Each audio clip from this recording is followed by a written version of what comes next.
Welcome back to the latest edition of Pod by the BAE. I'm Seth Varnadore, joined by Anthony Vito and Robert Steeg. As always, we are brought to you by our friends at homefieldapparel.com. Use code, listen now, BAE25 for 15% off your first order at homefieldapparel.com, or use the affiliate link in the description, BAE25. It had been BAE15, but now it's BAE25. So, like I said, it's free to create email addresses. BA25 for 15% off your first order at homefieldapparel.com. Use our affiliate link in the description. I've got a home field shirt on myself here. Nice little, very lovely shirts, good quality. Speaking of quality, I saw they started printing shirts for businesses. I was like, oh, cool. I'll have like 144 piece minimum. So, but we're not quite. But curious, we're very curious. So, because the shirts are so high quality, that's why we want to go. And the printing is very, very high quality. If you want USF stuff, they got a lot of it. You want other stuff. If you have friends or family that went somewhere else for school or graduating from somewhere or got accepted somewhere else, plenty of other colleges there as well. So check out homefieldapparel.com. Use code BAE25 for 15% off your first order there. Gentlemen, USF Athletics season is officially over, with track and field, correct, being the last thing of the athletics calendar. Jesus Christ! Somebody, maybe track and maybe field. not. zooming out of the academic year and into our hearts. Yeah, it's crazy. It always feels like the athletic year you start in late August and then culminate all the way to June. It goes so long. But all the sports that happen, and then once that ends and you're officially in the summer, it's pretty much football season at that point, fellas. But yeah, football camp will start here pretty soon. We did get a date for the football media day finally in Charlotte. The end of July. So that will be interesting. We'll try to figure out what our coverage will be for that. But yeah, athletic season is over. Track. Let's not bury the lead here too much. You got a national championship. We do. 4x4 relay wins the first national title. And then USF finished top 15. I think they finished 14th in the country overall. But man, they were close to, there you go, national champions. Throw it up there. Everyone celebrate.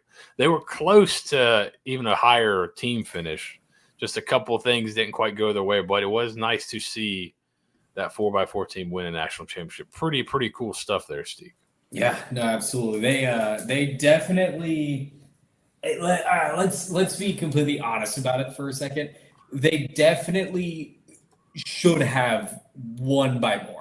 Like, there were projections going around that USF could potentially win the national championship as a team. Yes. Which kind of, when I saw that, I was like, well, they're not going to win it now. But, if they play to their very best potential, I mean, there's a chance. But, I mean, some absolutely stiff competition. And everyone, like, right away when we were watching along and following along, like, there's some kids from like Texas A&M and Alabama and Arkansas, the SEC schools that are just unbelievably fast. And USF is also very fast. But they had two unfortunate disqualifications. So the first one being Vincent Ugwoke. He had a very, very good fourth place finish in the discus, but then got a DQ for going over the line. So he ended up dropping down to, I think, 7th. And then the 4x100, I think, had another DQ. Or no, not 4x100. Who got the other DQ? Morota. In the 800 got a DQ, or 400 got a DQ for stepping over the line. So two potentially more points that they would have gotten if those ended up standing, that they would have gotten, I think, 10th. So evidently wouldn't have put them in position. The 4x100 team got 5th. Didn't really do as well. Simonu on the 100 meter did not qualify for the finals, and neither did Julian Kroll. So, you kind of dropped points where you really could have needed them. But overall, still a fantastic year. Still a lot for them to build on. And looking at how they've been recruiting, they're only going to build on this. Like they're only going to get faster and better, especially because they're really starting to make a name for themselves. Like they were one of 2 non-Power 4 programs to finish in the top 15. The other one being New Mexico, who has a lot of field events. So, overall, just fantastic showing. Disappointing about the disqualifications, but a super bright future ahead of them. You want to talk about like how far the track programs come? That Saminu gets first team All-American honors in the 200-meter dash. He gets first team All-American honors in the 4x100. He gets second team All-American honors in the 100, and you're kind of disappointed because he ran. He had the fastest time in the world coming into this. So if he would have matched that, he possibly could have won a national championship, right? So he had, you had a couple guys that, and I think Kroll at one time before Samina had the fastest time going. So like both those guys, if they would have hit their personal best, could have come away with national championships. You still get one, which is great, which is awesome. But it is so interesting that the track and field program, which historically has not done much, is you're disappointed with multi-time All-Americans and guys not winning national championships because that's how much the expectations have been raised. So that's pretty cool. Think about it that way. You change it up for. I mean, you went top 15, and if you just look at all the programs again, New Mexico was the only one, and they were 5th. But Texas A&M, USC, Arkansas, Auburn, New Mexico, Oklahoma, Minnesota, Florida, Kentucky, Ole Miss, BYU, Oklahoma State, Oregon, South Florida, Tennessee. That's your top 15. I mean, what a group to be around, especially some of these mainstays, Oregon, Tennessee, Florida. These are teams that are perpetually huge in track and field, especially outdoor. So you've changed the narrative. You've changed the narrative so much. It's not just 1 or 2 or a couple people who are going to Eugene. It's multiple teams. It's multiple individuals. This is all over the board. It's not just running. It's field events too. This is such a sea change for USF in this sport that it's like remarkable to think 5 or 6 years ago that we would be in this position. And you look at teams like who used to be really good at this, is like Houston. Like you don't see them. It's like it's just there's ups and downs, and based on what you do. And being one of the, I mean, outside of Florida State, I mean, how many other does Florida State even do track and field in such a way? I know not a lot of programs in the state do it, but if you can be one of the premier teams, you can go ahead and bring in this talent. And I mean, the only one I remember like back in the day was Matthew O'Neill in like 2015, 2016, who would go solo and compete in events as a member of the track and field for USF. And then it would just be forgettable year after forgettable year. Eric Jenkins really put together a good team and is bringing together a nationally relevant program. And it's insane to me how quickly he did it too. I mean, This is great. Like you said that Saminu had an amazing year and then wasn't able to make it to the final, but still you're a first team All-American. Like that is incredible.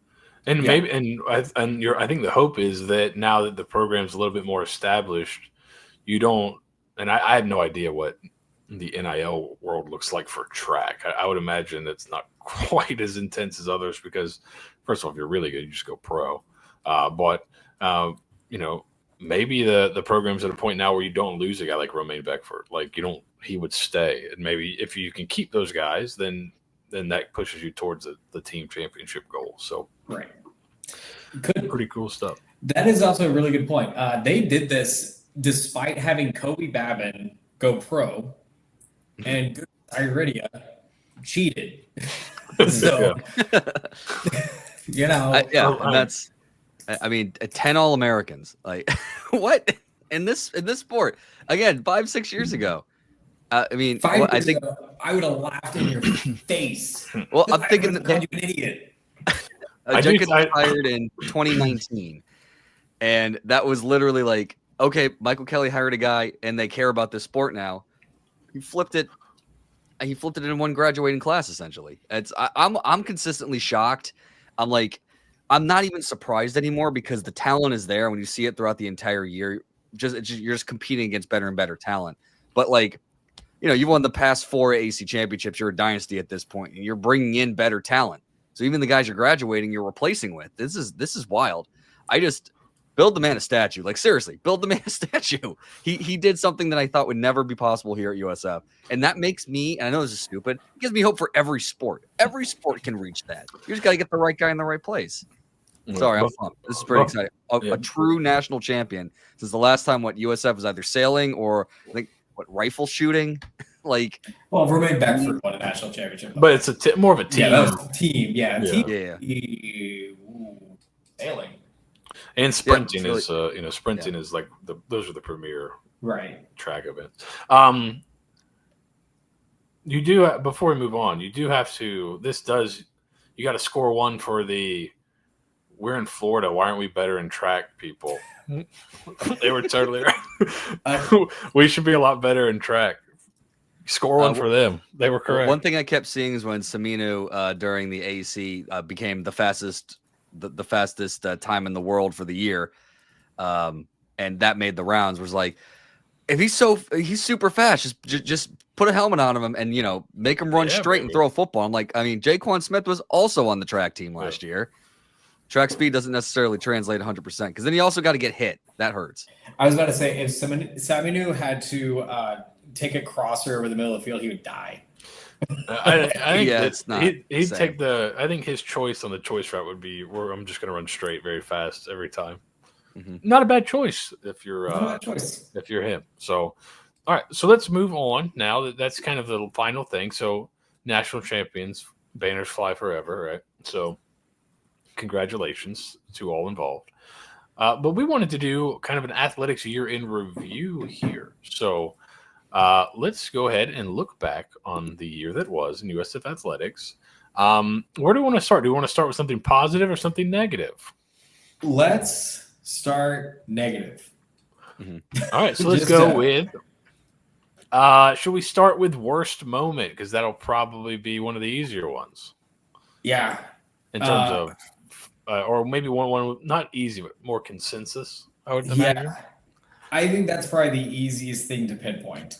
By far. I mean, you can talk about other bad things that happened. Byron Brown's injury against actually the entire Tulane game was pretty not great. Like various moments, like basketball losing or men's basketball losing to Florida A&M, Bethune-Cookman. That you could pinpoint probably a few different options, but the easiest thing is Amir Abdur-Rahim passing away was probably the worst moment in like USF Athletics history. I can't think of anything worse that has happened to this program. Any loss to whatever NIA school or whatever will never pale into comparison to losing one of the things that has ever walked this earth by our. Like it would have been, not to sound flippant, but it would have been bad enough if it was just something, just because of, in just pure basketball terms. If it was just for like, you know what, he's really sick, he has to step away. Like that would have been bad enough, just because of how much momentum basketball had and what's great a year and all that. But for it to go to that, extreme place, obviously makes it so much more worse. Mm-hmm. So much worse, not more worse. But so I think that's probably the I would imagine that's the consensus veto. I don't think you got anything worse than that. No, when you put all this, I was like, this is the worst moment. And like worst moment, I mean, it's a terminology thing with how we do these bases at the end of the year, but this is literally just like heart-wrenching moment. I mean, all of us had some semblance of tears flowing when we heard the news. And then just watching the whole community come together was really heartwarming. And, it's not even just, it goes beyond sports, but just as an athletic family, it's like in pro sports, it's one thing because you're one team, one program, but like this goes beyond just that. The whole department, the whole academic institution, and just how it happened so quickly without any, like it just, I don't know how else you go on. I mean, I love that the American Athletic Conference is going to name the Coach of the Year award after him. But it's like, even if he was like, just also the monumental impact he had on the court the previous year, just completely, again, heart wrenching is the way to say it. But that's not. I can't think of any worse moment. Like everything else I think about, it's like it's just getting blown up by Tennessee in the women's basketball. It's like all of that doesn't matter when it comes to. And I don't think you can tell a story of this athletic season without, like, if you're looking for like impactful, this is probably the most impact, because it like you just said, it's kind of spread wide. It's not just the sport, but it's kind of the athletics community, other coaches. Like it was probably the biggest impact of anything that happened this season. Unfortunately, it was a bad moment, but it was probably the most impactful thing that happens. And one of the things you're going to think of when you look back on this year in athletics, that's one of the things you'll think of. So, Steeg, I'm so happy you said, let's start with a bad moment. Let's start with something bad. So let's move now. We'll move to something good. We could just go best moment. That's the logical next. Do we just rubber band the other way? Do you want to go? We can give you a palate cleanser. So let's go best moment. Is it the national championship? Is that? I mean, is it that? If you're going to throw it to me, I mean, that's the easy one because it's a literal national championship. Like the thing that you go for in every sport, and you did it in such demanding fashion. And we just literally talked about track and field, so we don't need to keep going with it. But you don't get many national championships, to put that on there. Banners fly forever. It's not just the American Athletic Champion. They already got 2 of those this year. For the last 4. This is just a honest to God, like, make the shirt national champions. Put the 4 silhouettes of the runners with the baton. I will buy that in spades. That's need to do like a Mount Rushmore shirt with their faces on it. That'd be fun. Oh, that would be great. I have a different submission. The first 3 quarters of the Alabama football game, or the first half of the Miami football game? The Alabama one was more like, oh, they're doing it again? Wow, that's funny. And then Ryan Williams. But Ryan Williams. The first half of the Miami game was also like, it was kind of like Miami's really good on offense, and you kind of went, so you thought like, all right, Miami's going to score a ton, but then you were kind of toe to toe with them. I think it was, what was it, like 17-14 at halftime? I'm trying to go back and look. I think it was pretty close going into the half. This is a Miami team that went and just absolutely annihilated Florida the previous week, or earlier in the season. So, number 8, were they number 8 in the country when the game was played? So, I think so, right, yeah.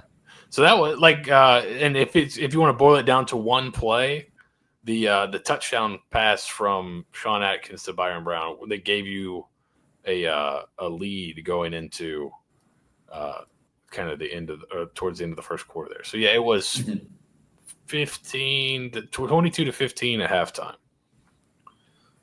Manageable. We won't talk about the end of it though. Second half was not included in the moment. Yeah. Well, and I forgot that was the game where Nico Gramatica came out of nowhere and just bombed 250 yarders in the first half. You had the throwback from Sean Atkins to Byron Brown for a touchdown. That might be the moment from that game. But yeah, then you had some bomb field goals too. Yeah. No, I mean, to me, there's so many. The various regular season championships, conference championships that you could probably deduce out of the programs, volleyball, women's basketball, obviously the national championships as well. But, and not to harp on a previous thing here, but the win against Temple on Amir Abdur-Rahim night was probably one of the top 5 moments to me in like USF history. Like, I mean, you want to talk about a team that was just absolutely reeling at that point. There was no reason for USF to win any more basketball games for the rest of the year, purely because of all the injuries were piling up, and then having to deal with the passing, and then having to deal with everything else that was going on with the emotional toll that was happening in that game. Just an unbelievable moment for them to win that game in double overtime the way that they did. But I mean, like we talked about, the amount of championships that USF was able to win this year, and the conference was just outstanding. A ton of good moments in football for the bowl game win over San Jose State the way that they did. There's a ton of just great moments, but that to me, again, if you're going to define the worst moment of the season, you can also define the best moment of the season in a similar vein like that. Mm-hmm. All right, so let's move on to biggest surprise. So this will be in a positive way, I'd guess, because we also have biggest disappointment. So, see, biggest surprise for the year. So to me, and for those that were in the Discord following along and watching along throughout the entire year, there were two teams specifically that I said were extremely disappointing to me at one point towards the end of their season. The first one was softball, and the second one was women's basketball. When softball almost lost to North Texas after going up 10-2 in the fifth inning, I said that this team is cooked. They're not good. Like we've been talking about them being like okay for a while. They're cooked. Women's basketball, when they lost to East Carolina at the end of the regular season, I said this team is cooked. They're done. And both those teams put on their grit pants and won the conference championship and the conference tournaments to go to the postseason. To me, those were my two biggest. That was my biggest surprise. Both of them basically did in the exact same way. They had pretty good regular season. They had a pretty good win under their belt. They lost games they shouldn't have to conference opponents and just started to regress mightily. So to me, that was the biggest surprise, was those two teams kind of putting it together and winning those. Because honestly, I couldn't think of any other surprises this year. And it seemed like everything was kind of going according to plan, or at least we're going according to plan, or we're getting disappointed. So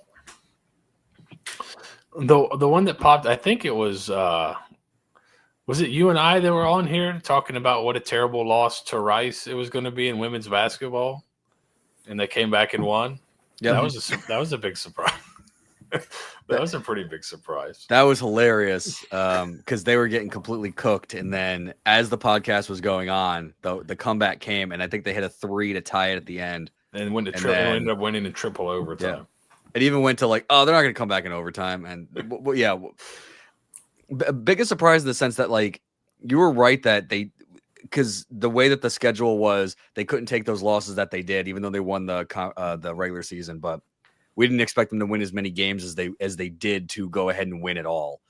And just goes to show you, Jose gets his team ready to go, and they went and did the thing, and that was pretty neat. Carla Brito had a heck of a weekend to make that happen, but that was a heck of a performance. I was gonna go biggest surprise, low-hanging fruit here, because I kind of thought that this was something that we didn't really expect to happen, but women's lacrosse coming out of the gate with a 13-5 record, losing in the conference final to JMU in their inaugural season. Now, I don't know about you guys. I barely knew much about lacrosse outside of just a few matches that I watched. So I was learning as we went. And then as we went, is this team like really good? What's going on here? And they just kept racking up the wins. And I mean, just the staff that they brought in, the players that they brought in, all buying into it, and playing in a place. Eventually, they're going to play in the OCS, but that turned a lot of people into lacrosse fans. And I think when you start off that good, people are now interested and excited about next season, and you got them on board. And I mean, Coach McCord did such an incredible job of trying to get people involved as well, teaching them the sport, being with the community, that's going to carry over, and that's infectious. So it's like, that was the biggest surprise for me. But also expectation was, I didn't know what to expect. So I think kind of figured, like, from a surprise standpoint, like, okay, we're a women's lacrosse school, we can do this too. I mean, they just took the baton from all the other women's sports that are killer at USF. Yeah, and to your point, they finished third in the NCAA in cumulative attendance and fourth in average attendance per game, outdrawing everyone else in conference and everyone in the Southeast. So, pretty cool stuff. And yeah, I think that's a really good one for kind of a pleasant surprise there because you didn't really know what to expect out of them at all. So, Mhm. I think it's a really, really good spot. I think baseball maybe deserves a bit of a shout out too. They Mhm. performed Yeah. above expectations, won a crazy amount of series and conference. Like you thought, the head coach they hired was obviously very accomplished and a pro, so you felt like they were going to be better. But I think they were even better than a lot of people thought they would be, and kind of petered out a little bit at the end, but really pushed for at certain points in time, they looked like they were going to make it as an at-large team to the tournament. So I think they were a pleasant surprise. So on the other end of it, what was the disappointment for you guys? Is women's tennis just perpetually in here for you, Steve? Yes. Actually, I wrote that women's tennis is perpetually in here for me. Look at that. No, I mean, and I know I'm tough on them, but that's just my background on this stuff. Like, it's to me, when people were saying like, "Oh, why can't we just be good at like at track and field?" We're in Florida. I say the same things. Tennis is at least a little bit different. Like track and field at least has in track and field you have the Olympics to shoot for. And so a lot of your training goes into that, and there's a bunch of other events that go into it. But like with tennis, with like the Pro Tour and everything like that, and the visa restrictions and a whole bunch of other things, it makes sense why you could have a struggling tennis program in college athletics.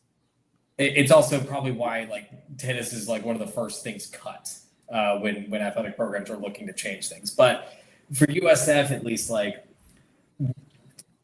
they Christine Moros brought in some pretty good true freshmen who were highly rated, but just not ready for the big stage yet, and then just don't have enough in between gals to keep things going. I said at the beginning of the year that they were going to be fine to bad, but they were like putrid bad this year. They were like really, really bad. That 4-game win streak aside, they could not string together consistent doubles plays. They could not find a good 3, 4, or 5 matchup on singles courts. To me, it was the biggest disappointment just because, like, when you point at other underachieving teams for USF, for football, Byron Brown went down for an injury. That's going to derail your season. Men's basketball, please see like other things. Like there were so many other disappointing things that happened, but like I could point to a reason why. I couldn't do that for tennis. I knew they were going to be bad, and I was still disappointed in them. I think if you want to maybe boil it down to like a singular performance, I thought that game against Rice was the football game against Rice was a big disappointment. You're going into, not only do you have a chance to get to kind of 7 regular season wins, which would be a step up for you from the year before, but you're playing a team that's fired their head coach that had been pretty bad for the most part. And you and you had some momentum. You had won, you'd played previously and won, I think, the last 2 or 3 games going into that pretty convincingly. After the loss to Navy, you beat Charlotte 59-24 and beat Tulsa 63-30. So it's like, all right, they kind of figured out, a little bit of what they got, and then you come into that Rice game and it felt like you just kind of laid an egg there, unfortunately. So, and I think that's one, like the people that aren't super excited about Alex Golish, that are still on the fence about where he's at, in which, that's a game they'll point to, because you go back and look at their other losses last year. Okay, Memphis was a really good team. Tulane was a really good team. Navy ended up being a really good team. Obviously, Miami and Alabama are good teams. Rice was not a good team. So those are the ones that keep you scratching your head, and I think have people hesitating a little bit about the program. Can I play devil's advocate? This is what I tell people. It's not intel whatsoever. This is just what I choose to believe. They go into that game Thanksgiving weekend. Hey, fellas, if you win this game, we're going to the Birmingham Bowl. Well, what happens if we lose? You're going to the Hawaii Bowl. Fellas, y'all want to go to Hawaii? Who amongst us? Whom amongst us? I choose to believe that that's what happened. I'm mostly kidding, but yes, that did seem like an outlier. Assless Chat 4 for the 4th time would have also been really cool. That's true. That's also true. That is true. And a lot of more people could have gone, so that'd been fun. But yeah, so it was kind of and then also the game ends with it was like the perfect storm of a nightmare, an online nightmare, because not only do you lose to Rice, but then you have Izzy Carter come in and throw 2 touchdowns in the span of like a minute. And after people would say, why isn't Izzy Carter playing? So, and like the ultimate, like, I'm going to spin around and yeet the ball. Just 2 diabolical touchdowns within a minute of game time. It was 3:09 was the first touchdown and 2:25 in the 4th quarter was the second touchdown. So yeah, it was not great.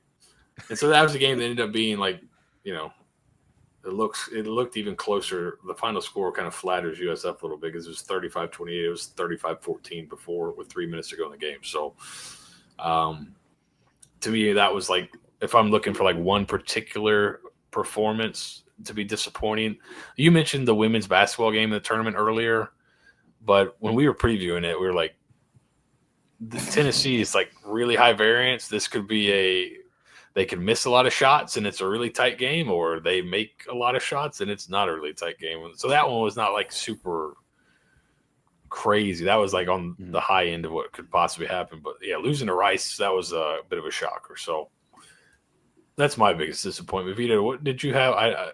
Did you have did we kind of already go through yours? I don't think. Well, I mean, so when I was looking at disappointment, I was thinking games or whatever programs, but I looked at all of the athletic year of every program, every team, and only 3 programs had a losing record.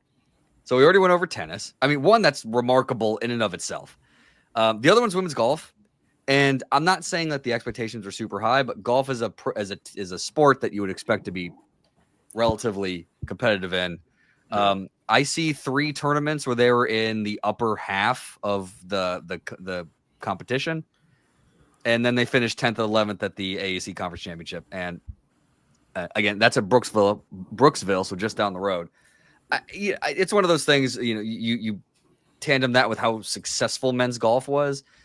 You're hoping a little bit something out of that. But again, as a disappointment standpoint, like expectation wise, where is that at? I know tennis is kind of the bugaboo this year, right? But outside of that, there's not much to be disappointed about, unless you really want to scratch the surface of like men's soccer. Should they be better from an expectation standpoint? But even then, they were 6-6.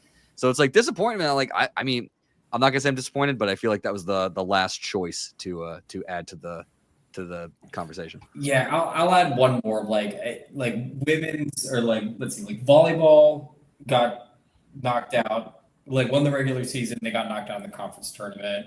Mm-hmm. Cross had a good year, didn't win the conference tournament, or got second in the conference tournament. Baseball kind of got far. Like you had a lot of like teams who performed extremely well in their regular seasons or won their regular seasons and then did not win their conference championship or like something like that. So like someone talked about it in the Discord during this softball tournament, saying like, oh, another year that USF is, or like this is like the 5th time that USF finished like second. And like there were a lot of like close but no cigars. But to me, like on one hand, like, yeah, that sucks, but like it's also not disappointing to be like in the top 2 of your conference at any particular time. From a Director's Cup standpoint, that means you're in it. There's a lot of recency bias because like sometimes you forget the fall sports, and I did. This is why I like the little deep dive I did. But like women's soccer 12-2-5 overall, but they lost to ECU in the semis of the tournament. Like painstaking fashion, penalty kills 5-3. It took me a while to remember that. Like, oh my gosh! But like, what an incredible year volleyball. We're just kind of just going through just to think about it. But like volleyball also had a really incredible year and was probably was up there with biggest surprises. Where the heck did they go? They like only lost 2 conference games all year, and again lost in the semifinals of the conference tournament to Wichita State, which is just in the conference that you're in, unfortunately, you can do amazing, win your regular season, don't win your conference tournament, and you're probably not going to go into the NCAA tournament. So it's like, yeah, you're right about having a couple different programs that had those really good seasons and they just didn't culminate in a tournament loss. Yeah, volleyball 19-10, but 14-2 in conference. Like that was, we were talking about them like this is a huge surprise what Coach Jolene was able to do there. All right, so let's move on here to MVP. Most valuable, are we going to go most valuable player here or just most valuable person in USF Athletics this year? That's fine. I left it as MVP and not most valuable player. I'll throw two players, a man and a woman, into the ring. Man, Hugo Carr, probably one of the best underrated USF men's athletes to come through the realm for a long time. I would put Abdul Staminu in there, but I want to put someone different just to give them their kudos and everything. An outstanding year, both in singles and in doubles. And, tennis is a very complicated sport as far as matchups go. Your number one has to play some of the best teams, some of the best duos and the best singles players in the country. Hugo Carr delivered consistently through week in and week out. So he was my MVP. He was a guy I was super high on throughout the entire year. I want to give him his roses because I know the obvious answer is Saminu.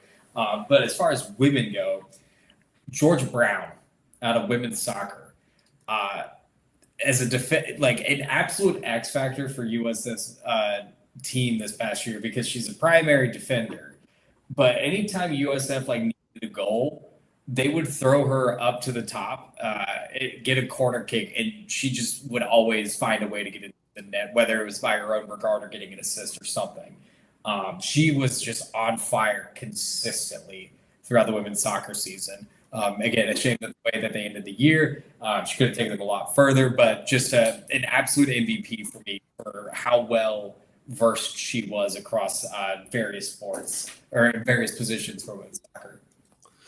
Yeah, and Hugo Carr, just to piggyback on that, was the American Men's Tennis Player of the Year. He was also first team All Conference for singles and first team All Conference for doubles. So really good year from him. I think you probably can't go wrong if you go with Saminu as well. Obviously, he had the fastest 100-meter time in the world earlier this year. That's not just college, but the world. So just an unbelievable year, multi-time All-American again. I was trying to pull up all his honors, but it would take. I think he was the athlete of the year for the conference in track as well. So yeah, he's just been unbelievable. So in terms of just having kind of, having the accolades, he'd probably be up there. For women's sports, I think I was going to go with Sophia Chepnik from lacrosse. Yeah. She had a really good year. She was a unanimous first team all conference. Was kind of their big get in the transfer portal, I think, was kind of the one to watch. Was preseason all conference. So she's kind of came in and played really well this year. So, and helped kind of establish that kind of really nice foundation they've laid. So, unanimous all conference pick, first team, all attack in lacrosse. So I think she was she the girl that also sang the national anthem before a game? Yes, she did. Come on. Oh, get her to the chorus department. Let's go. Patriotic. Let's go. What else do you want, guys? We got a couple musicals in the theater department. I'm sure it won't conflict with what you're doing. That's a good one too. I didn't make it to a lacrosse game, but that's one thing I definitely have on my I don't want to say bucket list, but on my list of things to do next year, as I try to get more involved. So men's, if we're just gonna do the men's and women's, Jake Peacock, I think that's the man, the myth, the legend, Western Carolina transfer, but he's killed it the past 2 years here at USF. I mean, he was the AAC Player of the Year, AAC All Conference. He won the individual championship. Of course, I'll tell you that he wish he sank that putt to get to get the team championship, but the individual championship is great. Colin Sherwin got a great photo of him at the national championships, but his final ranking was like 19, top 20 or something like that. He was on the all region team for the tournament as well, or for the regional. I just think it's one of those guys that comes through, and golf is one of those where you can have one or two ringers and it really helps the whole team. But he's just kind of been like a generational talent on golf. And again, like USF, golf, Tampa, country club sport, it's good to have one of these guys that you can go behind.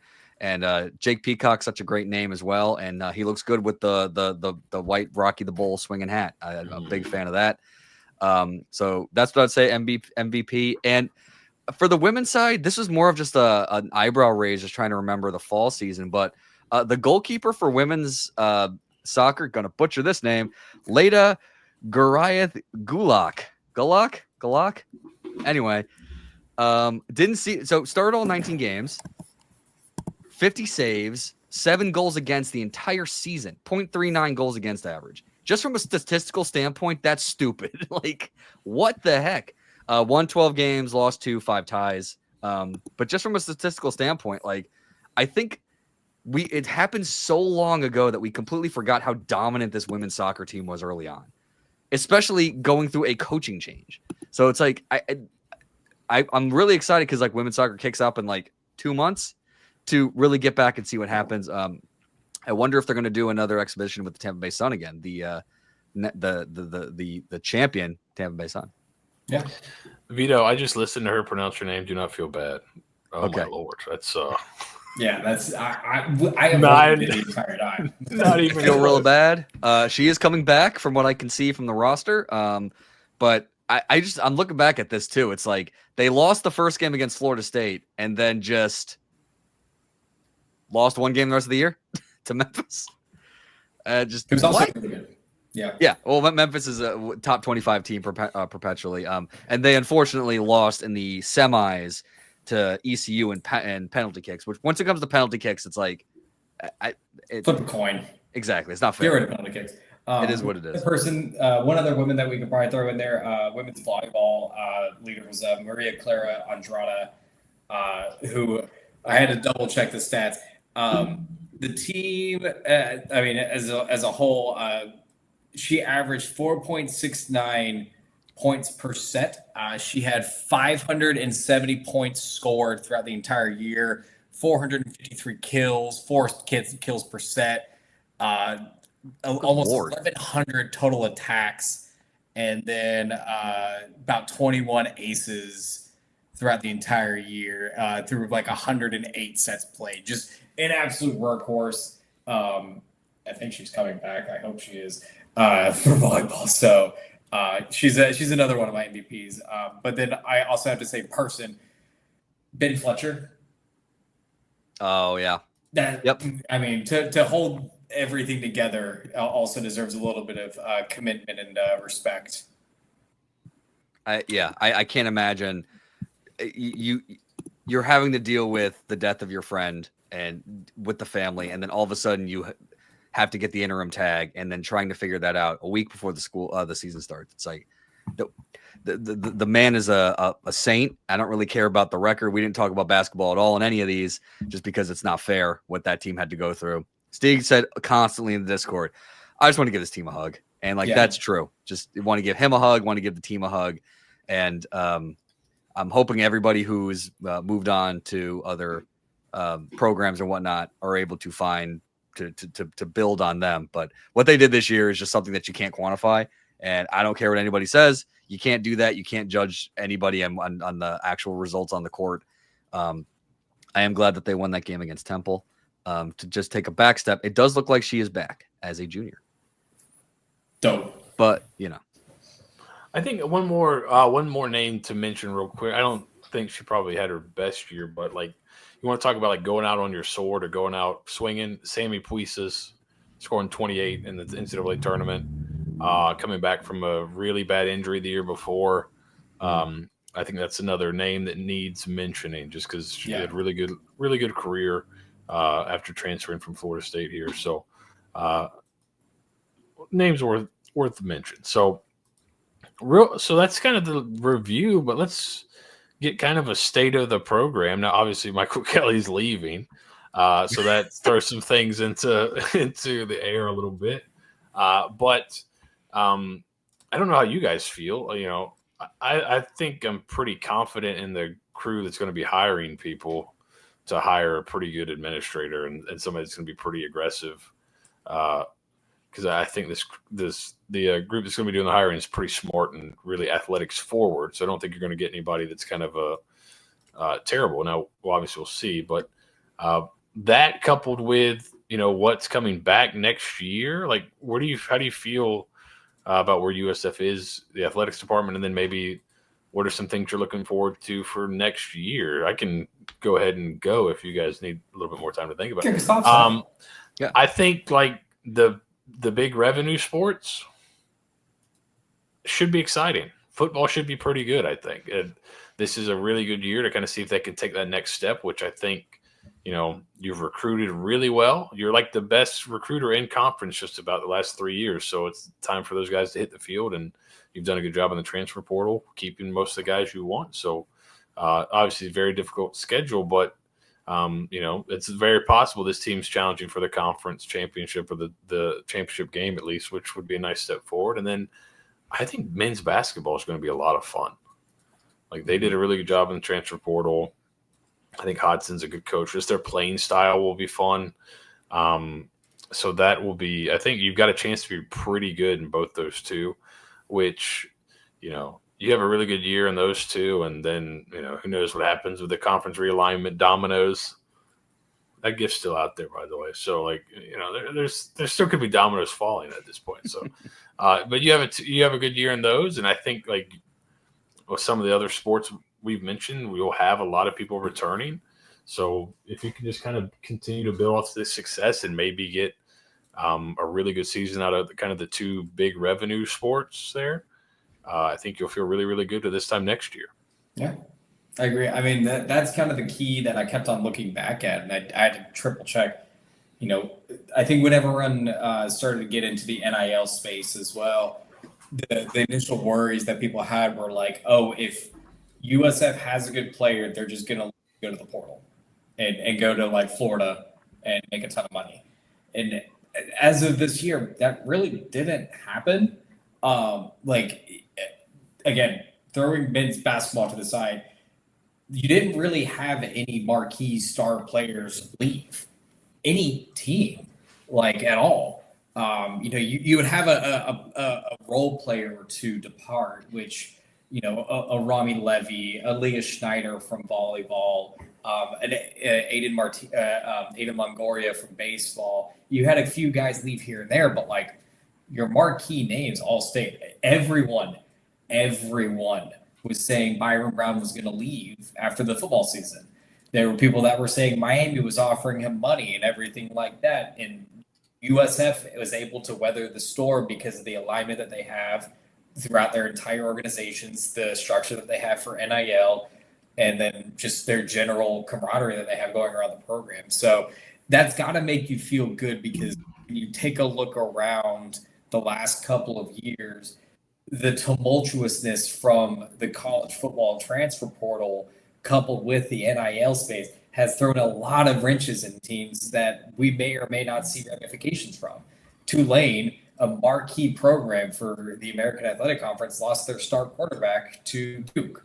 It's situations like that where you're looking, you're kind of like, what's going on? Of course, every player is going to have their own individual, choices to make at the same time.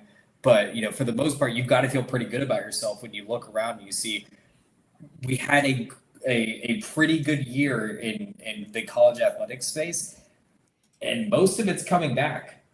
Mm-hmm. And the stuff that isn't coming back, or the stuff that was bad, is going to improve because you're laying down the groundwork. When you look at women's golf, AJ Newell's first year, and then she went right around and pulled out some transfers for next year, right away. And women's tennis, I'm not going to talk about that. But it's that the groundwork is finally starting to pay off. And God bless him, because Michael Kelly worked so hard for 7 years to get this consistency and to get the program into a consistent space.